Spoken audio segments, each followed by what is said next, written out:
Two browsers are taking another step towards default de-Googling. Your microphone may be listening even when muted.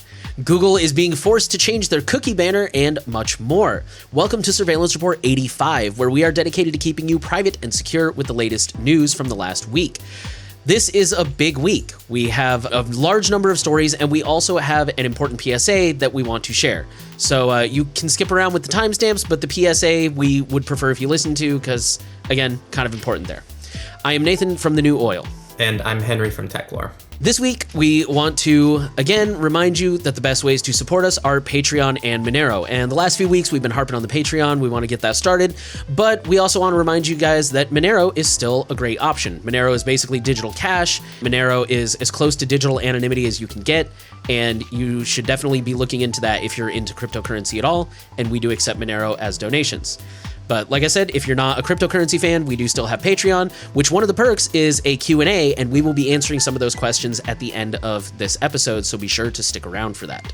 And now I'm going to come in with the PSA. So last week we released the story on Surveillance Report 84 regarding DuckDuckGo as the highlight story. It was a normal week, but that was the highlight story. And we really want to outline some things because some of you were pretty angry about the comments, so let's talk about this. So first, we want to outline that our goal is to offer you weekly news, and that's it. We don't want to inject how we feel about each service and swing people towards our personal preferences.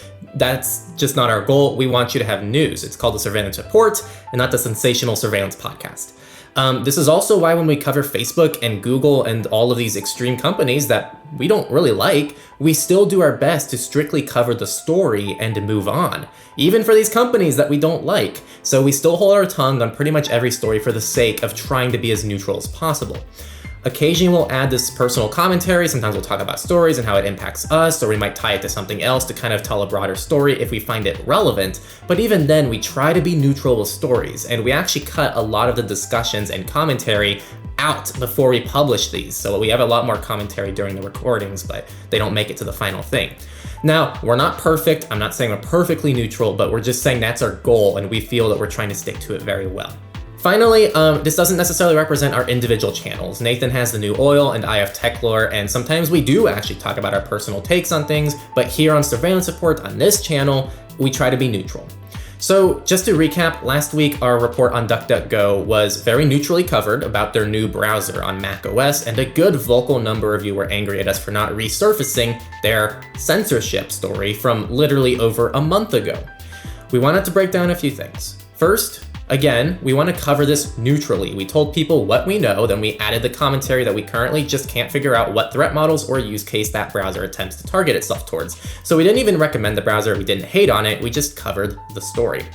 Second, we covered the DuckDuckGo censorship story last month, when it happened. You should go watch it. We covered it as neutrally as possible, and it was actually the highlight story that week. Some of you think we're just ignoring it, and again, it was the highlight story, so you just go back and watch that surveillance report if you want that story, which leads me to the next point. DuckDuckGo's results have very little to do with their new browser. Some people may want to use this browser for the features given to them by DuckDuckGo, and it's possible, we're not sure yet, that this browser, like every other browser, may actually let you change the search engine if you're upset about their search results. The people asking us to inject the censorship story into this are asking us to add bias to the story, which is not what we're trying to do. We rarely bring up past incidents for even big tech companies like Facebook and Google on the podcast unless it's relevant to the story. Fourth, we did want to actually formally quickly recover the facts about DuckDuckGo because lots of the comments last week seem to be getting news from God knows where. So first, DuckDuckGo did announce they're handling some Russian sites differently. We recommend watching our report from last month regarding that story so you can see exactly what's going on there. Second, DuckDuckGo has a new story about hiding torrenting sites that happened after we recorded last week's report. So we'll be covering that story later today, so definitely tune in for that. Good reminder that we normally record SRs on Fridays or Saturdays before they go live. Third, there have been no updates to anything positive or negative about DuckDuckGo's privacy or security practices in the last several months. Some people were leaving comments that they seem under the impression it's no longer a private service, which is simply not true and not based on any data or evidence, or at least it's no less true than it was a couple months ago. There just have been no changes in this realm. Finally, DuckDuckGo, whether you like it or not, is one of the largest companies in the privacy world, and you should get used to them being on a podcast focused on privacy and security without getting triggered. If you don't like them, we cover services that we don't like too, but that's just news for you. So I don't know why you're watching this if you're here for news. This is kind of a side note, and it's kind of a personal thing, so feel free to get mad at me, but I think it's worth mentioning the reason many people are upset with DuckDuckGo is, in their view, they're not sticking to neutral results anymore and taking the freedom of the user away to make their own decisions, yet you're the same people who are mad at us for not injecting a certain worldview onto you in our news.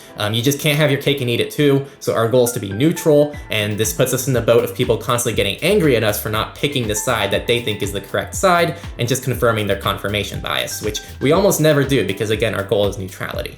So just to recap, I know this has been a massive PSA, but we're here for neutral news, and it's too bad. And if you want us to cover stories with the angle you wish we would, it's just not going to happen. If this is a problem for you, we have no issue telling you to just stop listening to the surveillance report. But for those of you who just want news and the ability to think for yourself in a safe place, this is that safe place, and we really want you to stay around. So that's my PSA. I did have one quick thing pop into my head that I want to add on to that, and that's, like you said, we do sometimes inject our own opinions, but I know I try really hard to blatantly say, this is my opinion. You know, I don't try to present it as news. I try to make a point when it's like, okay, now I'm leaving the facts and going into my opinion territory. And you know what, we can maybe do better, but like, I agree. I think we do a pretty darn good job of like outlining, okay, this is what we think about it. Doesn't mean it's what you have to think about it. We don't really care what you think. Our goal is to try to make you think what you want to think. All right, with that, we're gonna jump into our highlight story, which involves DuckDuckGo. But it's not only about DuckDuckGo, it's actually about Brave and DuckDuckGo, both of whom have announced this week that they are going to be removing AMP from their browsers and extension in DuckDuckGo's case. So for those who don't know, AMP is basically Google's indexing service. That's kind of an oversimplification, but generally speaking, it's an indexing service where Google goes around and they cache a website and they optimize it for mobile. And that way, when you use Google search and you get that result, it loads faster. This is, however, a privacy invasion because it involves Google. You're pinging something off Google's servers, and Google, you know, usually will use any excuse they can get to go ahead and collect data, including loading an AMP page. This is also considered a form of centralizing the web, which, you know, I think we can all agree is bad. We've seen multiple instances last year, particularly, of vast portions of the internet going down because they were all dependent on a single service. Brave and DuckDuckGo both announced that they are adding features to their browsers, and again, extension for DuckDuckGo, that will bypass AMP and instead take you straight to the original page, thereby preserving your privacy and ruining Google's monopoly. Brave gave a lot more technical details about this because they did an actual blog post, whereas DuckDuckGo just made a couple of tweets. Either way, I would imagine it's not terribly hard. I've noticed most of the time when I run into an AMP page, it actually says AMP somewhere in the URL. So usually I can just delete that part and the link is restored. But it is really good to see this rolling out. Henry added in the notes here, you can do this with certain extensions and other third-party workarounds, but we typically discourage people from using too many extensions for the sake of fingerprinting, and the fact that this is on by default for all users, so they don't even have to think about it. They don't even have to know what AMP is, and it's probably not going to affect their experience at all. Like, sure, things might load slightly lower or slower, but I mean, the internet nowadays is so fast that even slightly slower is still pretty fast. So overall, this should be a win for everybody. And our only question now is, where you at, Firefox? Like, now it's on you. Step up your game. Brave is leaving you in the dust. DuckDuckGo is getting there now that they got their browser. Like, come on, don't get left behind. Here's your chance to catch up. That'll take us to our data breach section, where we don't have any this week. That might be my fault. I actually made some changes to my RSS reader and dropped a particular feed. I didn't hear about any data breaches this week. I'm sure there were some because, you know, the internet was up all week, and that's just kind of how it works. But nothing came across our desks, so no data breaches this week. I think that's the second time ever since I've started podcasting that there were no data breaches. And now we're going to migrate over to companies, and Google has decided to update their cookie consent banner in Europe following a fine. So this new cookie banner is identical to the old one, except they've added a button which says deny all, so it's a little bit easier. This is starting in France and will eventually roll out to all of Europe. It's a great start, and we hope to see this in the US, and it's a good reminder that cracking down on these things in local areas typically tends to make those things happen globally. So it's really important that we start cracking down on these things. And also just the fact that laws do sometimes work. Like, obviously this doesn't fix Google, but I mean, now there's an easy deny all button. Like, how cool is that? Our next story is from Apple, where Apple's app tracking transparency crackdown is estimated to cost Facebook another $13 billion this year. This comes from a new report by a company called Latame, I don't know how to pronounce that, I'm sorry. And they said it could cost Facebook $12.8 billion, could cost YouTube $2 billion, could cost Snap $546 million, and Twitter $323 million. Should be noted, this is less than 10% of each company's mobile revenue from iOS, but I think it's pretty close. I think it was around 9% for each company. Real quick recap for those who don't know, app tracking transparency. Apple rolled this out last year. Basically, it forces apps to ask you, can we track you? And to the surprise of probably no one, most people have said no. Like, I think the number was somewhere in like 83% or something like that. To be fair, this is giving us a little bit of conflicting data on how effective app tracking transparency actually is. In fact, we have another article that came out this week. The title is "Your iOS app may still be covertly tracking you despite what Apple says." And the article is all about how companies are finding loopholes to get around this. So there is still a lot of debate over how effective ATT actually is. I think based on this debate, my guess would be it's probably doing something, but it's probably not quite as effective as Apple made it out to be. That's my assessment as well. It's like somewhere in the middle. Yeah, that seems to be the case, which is good. I mean, it's still an improvement, and hopefully Apple will continue to improve.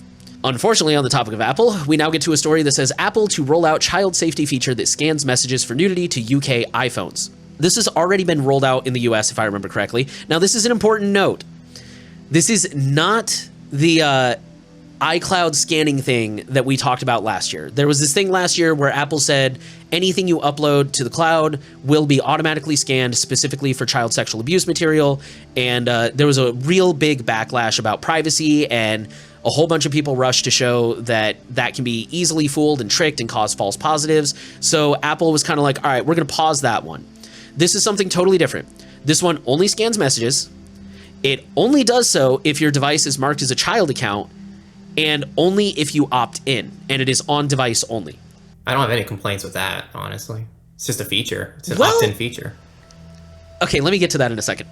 Okay, cool. So this is not sending anything back to Apple. It is opt-in, like Henry said, and I think it does have a couple other, like if you search certain terms in Safari, but again, it's all on device, it's all opt-in. So my concern here is I think this could be Apple like acclimating us and getting us ready to roll back out all the other stuff that they put pause on.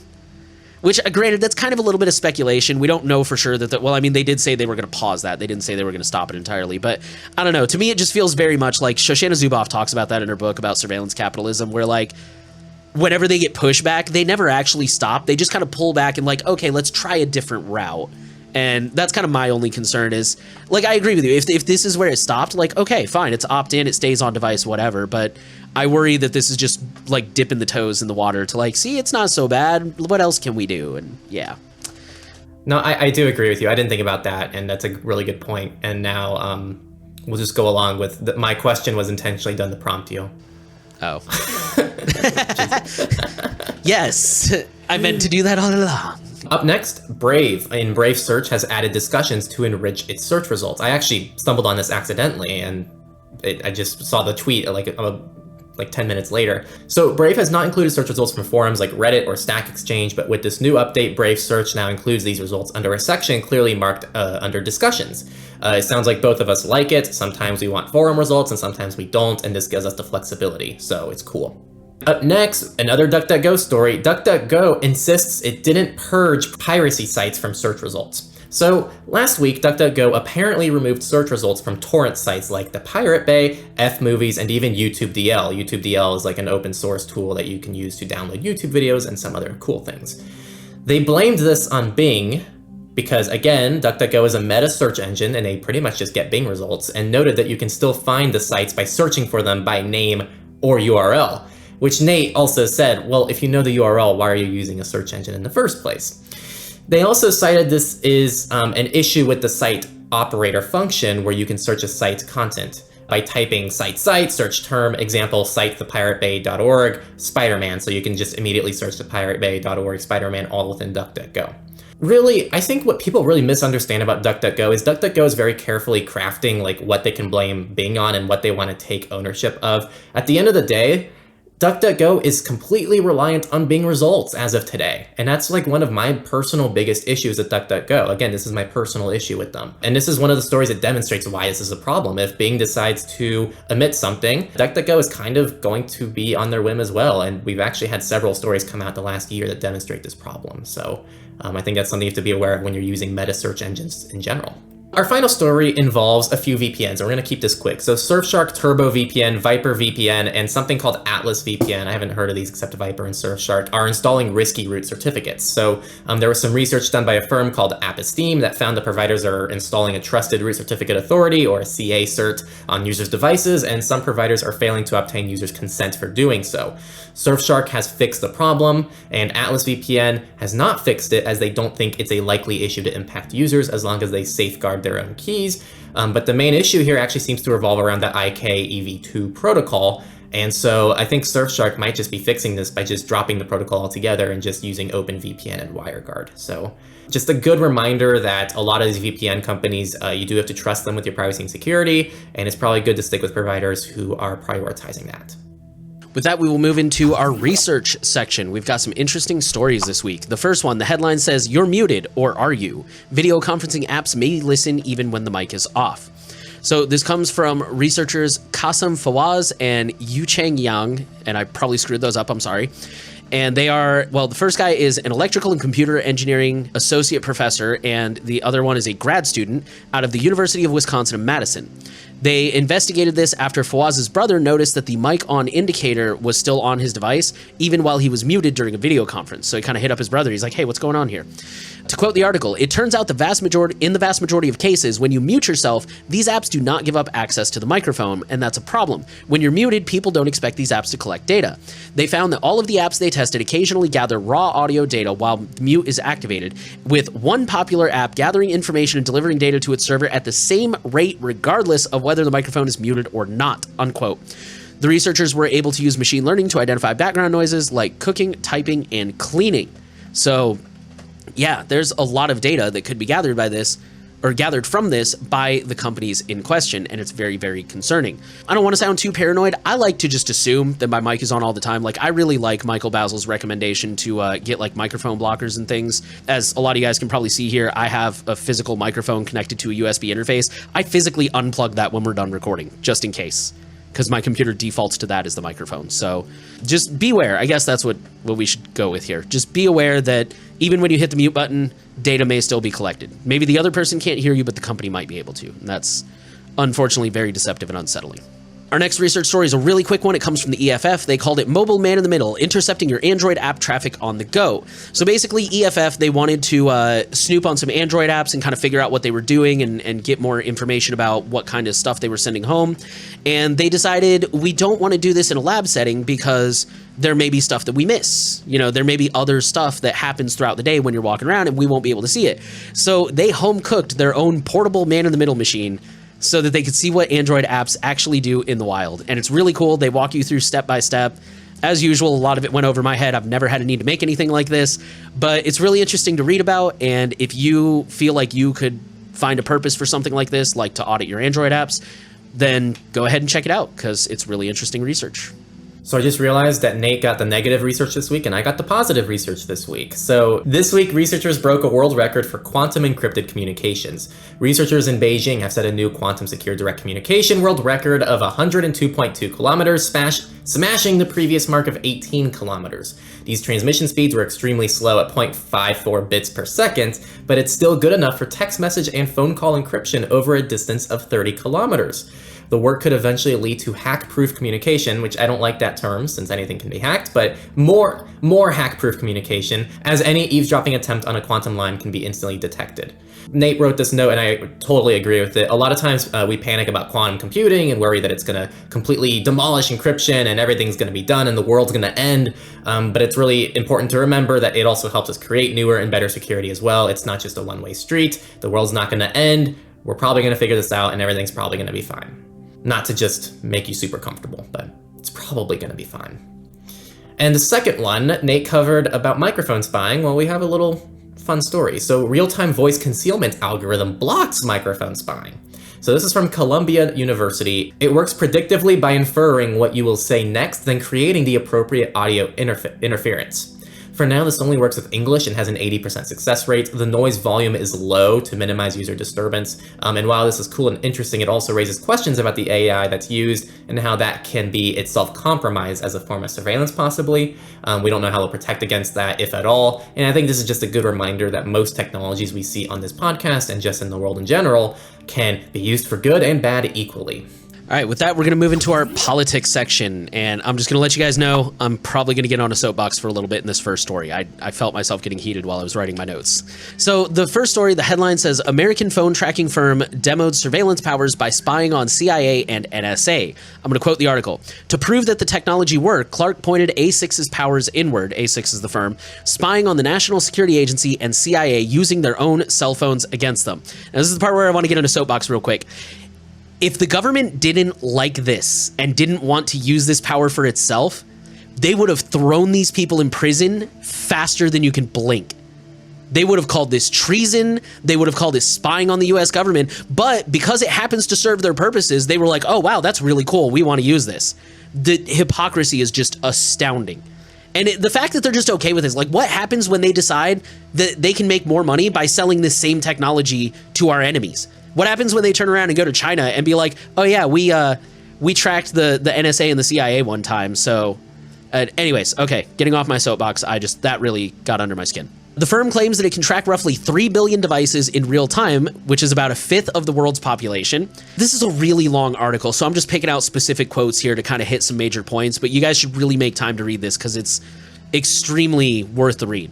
The next quote says, companies like A6 are fueled by the ubiquity of SDKs. We've talked about these before, which are a turnkey package of code that software makers can slip in their apps to easily add functionality and quickly monetize their offerings with ads. So again, these are like third-party pieces of code where you just add it to your app and, now you've got ad revenue, or now you've got this capability, like now you can use location services. The idea is you don't have to rebuild the wheel from the ground up. It bootstraps your app, which I totally get, but it's a little bit dangerous when you're using these third-party SDKs that you really have no control over. Not to get too far off topic, but we've seen that in the past too, where like malware has gotten into an SDK and then it filters out to like 500,000 Android apps or something like that. So they're dangerous. Anomaly 6 software lets its customers, this was interesting, lets its customers browse all of this data in a convenient and intuitive Google Maps style satellite view of Earth. Users need only find a location of interest and draw a box around it, and A6 fills that boundary with dots denoting smartphones that pass through the area. Clicking a dot will provide you with lines representing the devices and its owners, movements around a neighborhood, city, or indeed the entire world. So they can literally just go to a visual map, highlight a square and say, tell me every phone that's been in this area. And then when they click a phone, they then get a map of everywhere that phone has been. That's amazing. The article goes on to paint a hypothetical picture of how this could have been used when Russia invaded Ukraine, but it totally blows over like how this can be used when a dictator wants to identify everyone who showed up to a protest. Like all you got to do is highlight the plaza where everybody went and click every button. It's just, oh man, it doesn't take us long to think about how bad this is. But yeah, like I said, this is a really long article, but it is totally worth your time. Definitely give it a read. Don't read it at night. It's horrifying. That's all I have to say on that. Up next, web scraping is legal. U.S. Appeals Court reaffirms. This is unarguably good for most purposes, but does this also enable Clearview AI to continue doing what they're doing, which essentially Clearview AI takes people's public photos online and uses it to build their own database to be able to track individuals. So just something to think about. Our next story is also a quick one. It says the Hack DHS bug hunters found 122 security vulnerabilities in the DHS system so far.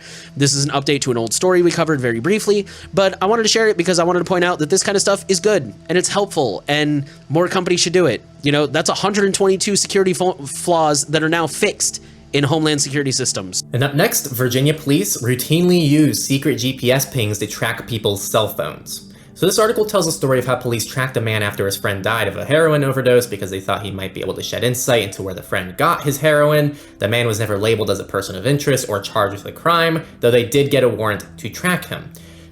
Pretty much, I'm just going to quote the article here. Public records requests submitted to a sampling of 18 police departments around the state found officers used the technique to conduct more than 7,000 days worth of surveillance in 2020. Court records show the tracking efforts spanned cases ranging from high-profile murders to minor issues. A state law that was passed with little notice in 2015 authorizes the surveillance as long as police first obtain a warrant from a judge, but in practice, the bar for judicial approval isn't high. So officers simply have to attest that they have a good probable cause and that the tracking data is relevant, and they'll pretty much get the warrant. Warrants are limited to 30 days by default, but can and often are extended. So that's pretty much the main story. You should be aware this happens. This isn't anything that's really super hidden. It happens a lot, and it was good that this article really summarizes that. But what I really want to harp on, I think I've already seen some people really run away with the story with their conspiracy hats on because they didn't quite understand how it's done. So I know some people are getting their conspiracy hats on and think that either A, there's some secret GPS chip on your phone, or B, they can ping your GPS even when it's off. And that is not what is happening, so please do not fearmonger and spread this around, because it's only going to scare the out of people. They are likely using cell tower triangulation pings that actually don't have anything to do with your device's GPS chip, which is not what the name sounds like. So what happens here is your phone pings, because it's trying to find the fastest tower when you're trying to connect to the internet, and it's going to ping different towers. And occasionally cell companies can actually take this data and use it to pretty much like perfectly target where you are location-wise with 3 different cell towers with cell tower triangulation. That's typically how this is done. It didn't actually specify this in the article, but that's how almost all of these tend to be done. The only other possible technique they may be using is they might be purchasing GPS data from apps and companies who do collect this data, but that doesn't seem to be the case with this, since it's confirmed they're working with mobile phone companies on this, who do location tracking with cell tower triangulation, and as far as we know, and all evidence and laws of physics and math tell us, cannot just activate your GPS chip on your phone without your knowledge. So just to clear that up, because I know I already saw some people mention that, and that's just not true. I agree with you totally, because if his phone had been off and they were still pinging it, I guarantee you the article would have mentioned that, because that would be incredible. Yes. Our next couple of stories are real quick. They're about Pegasus, which is still around apparently, even though I heard somebody say recently that apparently NSO Group has been declared like they're no longer financially solvent or something like that. So hopefully we'll see them die soon as a company. Anyways, our first story, Catalan independence leaders were targeted by spyware, a rights group says. Citizen Lab identified more than 60 people linked to the Catalan separatism movement that were targeted with the Pegasus malware. NSO denies this, but, you know, of course they deny everything. And it's believed that the Spanish government was behind this attack, and they declined to respond. The other story says, number 10 suspected of being target of NSO spyware attack. So number 10 is the... I think it's kind of like the White House in the UK. I could be wrong. Let me know if I'm wrong. But I know it's like an important federal government area. Unknown members of the British government were also targeted with Pegasus by the UAE. NSO does not vet their clients whatsoever. They claim they did, and they claim that Pegasus is only supposed to be used to fight terrorism. And I think no matter how anti-state we are, I think we can agree that Catalan and Boris Johnson are not the traditional definition of terrorists. And I'll just leave it at that. With that, that'll take us into our free and open source software news, FOSS News. We're going to start off with Proton Mail, who now is available over Tor. So Proton has doubled down on their commitment to Tor, first off by becoming a Green Onion member, which means that they are donating anywhere between $10,000 and just under $50,000 US a year, $49,999.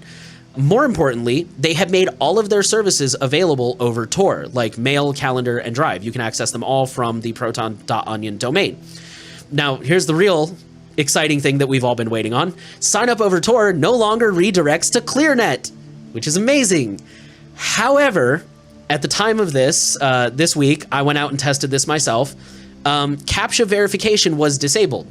So you still needed to provide a recovery email address or an SMS phone number to register. Now, to their defense, I think they will accept voice over IP. Actually, maybe not. I'm not sure about that one. Don't hold me to that one. They might accept voice over IP. They may accept a forwarding email address. I know their donation verification does accept privacy.com cards. However, I think we can all agree that like any form of verification, now you're adding another link to the chain. And if you mess up that link, you mess up your anonymity. So intentionally or otherwise, I think they're being a little bit misleading by like offering this anonymous sign up option, but it's not really totally anonymous.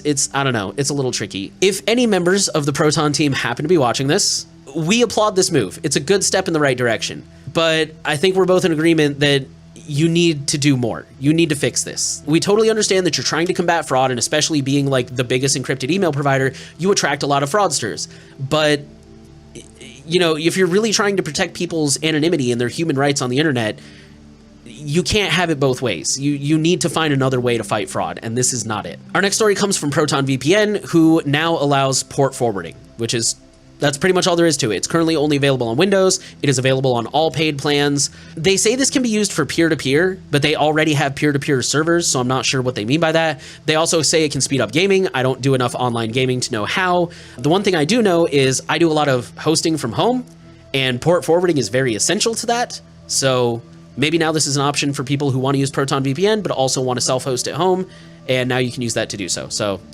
either way, it's good. I'm sure someone out there has been waiting for this. They said a lot of people have been waiting for this, so here you go. It's starting to roll out. Up next, the Volaphone 22 runs Ubuntu Touch, or a privacy-focused Android fork, or both. The Volaphone 22 is a smartphone with 6.3-inch display, some processor. The specs aren't fantastic, but you know, it's a decent phone. And unlike many modern smartphones, it has a user-replaceable battery, a 3.5mm audio jack, and a microSD card reader to throw us back to the good old days. It is compatible with Ubuntu Touch and Vola OS and can dual boot. We didn't find any details on Vola OS and what it really means. It's just another open source AOSP ROM, and it comes de-googled. However, it's based on Android 9, so we can already probably tell it's probably not going to stack up to more of the privacy and security oriented ROMs that really emphasize that kind of stuff. But again, we have limited information on it, so don't take our word as gospel. And up next, Mastodon is on the Play Store. Mastodon is an open source federated version of Twitter, so it's really cool they're on the Play Store, and F-Droid is coming soon. Our last FOSS story comes from Pine64, who is now working on a project they're calling Pine Sound. The first thing that they want to release are wireless earbuds, and in the meantime, I don't think it's out yet, but I think it's coming soon. I could be wrong about that. They are releasing the developer board so that developers can start tinkering with it and help determine the direction of the project. They want this to be totally crowd-driven and basically respond to what people want. Yeah, I think that's really cool. FOSS hardware is always amazing. I'm very opposed to the idea of wireless earbuds, but with the Pixel 6a, which is probably going to be my next phone, not having a headphone jack, I might have to finally hop on the Bluetooth earbuds train, and this might be like a project I would consider. I will definitely consider it, especially because Pine stuff is usually very reasonably priced. And like, depending on what you get, like, admittedly, the Pine phone I think isn't really ready for most people, but like my Pine Time is amazing and I love it and I use it all the time. So, I mean, it varies on what you need it to do, but it's all reasonably priced. Something simple like earbuds, like you can't mess that up. Yeah, you know? and like, they've already said it's going to have multiple microphones, so it'll probably have like noise cancellation and stuff. Like, yeah, I'm excited for it. I think it's going to be great. Up next, we are going to move into our Misfits category, our last category of the week. So hackers steal $655,000 after picking MetaMask seed from iCloud backups. So this one got a lot of feedback on our pages this week. Basically, it's just a good reminder to be careful where you back your stuff up because iCloud is not end-to-end encrypted. This is the biggest issue with Apple, and like honestly, 90% of people's issues with Apple revolve around iCloud. So if you're avoiding iCloud and iCloud backups, you're already better than most people in the Apple ecosystem. Our next story comes from Lenovo, whose UEFI firmware driver bug affects over 100 laptop models, which I think the article said translates to like millions of users. This consists of 3 vulnerabilities discovered by ESET researchers and responsibly disclosed to Lenovo back in October. If I understood the page correctly, it has been patched, and the article has a link to Lenovo's site with instructions on how to patch it, and also you can search and see if your model is affected. So if you're a Lenovo user, be sure to go check that out and see if you need to run an update. And, you know, keep your firmware updated, man. It's really important. And with that, we're going to leave you with a final fun note. California law requires a data broker to register with the Attorney General on its website that is accessible to the public. So the final thing we're leaving you with, again, this is just a for fun thing, is the California Data Broker Registry. And there are so many. Each page, I think, has like 25 entries. And there's like, oh my God, there's so many pages. I think there's like 50 pages. It's obnoxious. But yeah, I mean, feel free to peruse that. Maybe if you're looking for a specific company or if you really just want to go hardcore and see who's got your data, that's probably a good place to start. I just thought you guys might like that. You know, I don't know what they're planning with this, but this gives me the energy of like, they want to get all the data brokers into place, and this might be a step in regulating them a little bit. We'll see what happens. I'm okay with that. Yeah, totally okay. I'm telling you, I live in California, and I'm always very happy to see a lot of the privacy stuff that's passed here. Again, we can't guarantee it's what's happening, but that's my guess. It looks like they're moving towards regulating them. All right, with that, we're going to move into our new section, our Q&A section. Again, a reminder, this is from our patrons who are paying $10 a month, and they get to ask a question, and we get to pick which questions we're going to answer, and we're actually going to answer a couple this week. First one we're going to answer says, my Android phone is filled with unnecessary stock apps that just can't be deleted and I never use. How important is it to keep them updated? My opinion would be very important, because if they're outdated, that is a vector for malware to exploit. So even if you're not going to use them, if you can't get rid of them, I personally would still recommend keeping them updated and just trying not to use them. Also, congrats on the Fairphone 4. I'm sure you're enjoying that, and it sounds like you're in a place where you can reasonably get one, which I wish I could. Next question is from Jay, and they asked, what's the best privacy-centered podcast app for iOS or Android? I personally only really use Android devices for stuff like this, and I can really recommend AntennaPod. It's on F-Droid, and it's very feature-filled and really great. So I don't really have an iOS recommendation, but that's an Android recommendation. One extra thing to mention too, we can see stats on where people listen to our podcast from, and AntennaPod is definitely like one of the most popular places that people listen to our podcast. So yeah, you'll be joining a lot of our listeners if you're on AntennaPod. On iOS, I'm a little bit of a heretic, and I use Spotify, which I know is bad on so many levels. But some people in my room have recommended Overcast for iOS. Apparently, it still collects some data, but collects less than a lot of other podcatchers. So maybe that could be a good one to look into. Next question is from Arcadia, and the question is, what do you guys think about the Light phone? And so Nate, I don't think heard about this, but I've actually been, my Pixel 3a is pretty much out of life pretty soon with security updates. And so I've really been exploring all the options. For those who don't know, the Light phone is literally just a minimal phone with a black and white screen. And all it has is just text, calls, and I think you can load music, and you can add a couple more things to it, but it's extremely minimal. I think it's honestly great for someone who's a big minimalist, and I think that minimalism is great. However, the problem with the Light phone is kind of the same problem with a lot of flip phones, which is it doesn't give you many options for encrypted communication. You're kind of stuck with SMS and just generic phone calls. So for me, Signal is just a basic requirement for any phone I'm looking at, and the Light phone doesn't give that to me, so I can't use the Light phone, even though I really wish I could. It is worth mentioning that Light phone on their FAQ actually does mention that they are at least thinking about maybe someday looking at options like WhatsApp, Telegram, and Signal, but it's not something that they even have any kind of estimate on, and they're not even promising it, but they are aware that, you know, people want Signal support. So if Light phone got Signal support, I might be considering it.